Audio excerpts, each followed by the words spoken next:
আসসালামু আলাইকুম গাইজ, সবাই কেমন আছেন? আশা করি সবাই ভালো আছেন। ঈদের মৌসুম আর 2 দিন আছে ঈদ। তো কি করা যায়, আজকে সকাল থেকে প্রচণ্ড কাজ আর কাজ। দেখেন কত গাছগাছালি হয়ে গেছে।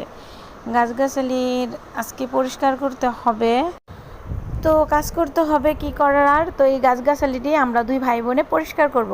কারণ সব মানুষ দিয়ে পরিষ্কার করাই, কিন্তু আজকে মানুষ পাওয়া যায়নি। যে লোকটা আমাদের কাজ করে দেয় উনি অনেক অসুস্থ। তো অসুস্থ কি করব, আজকে সকাল সকাল কাজ করে গরু আনতে হবে। তো আমি আর আমার ভাই নেমে গেলাম কাজ করার জন্য। আমার ভাই কোদাল নিয়ে ঘাসগুলো উঠানোর চেষ্টা করতেছে।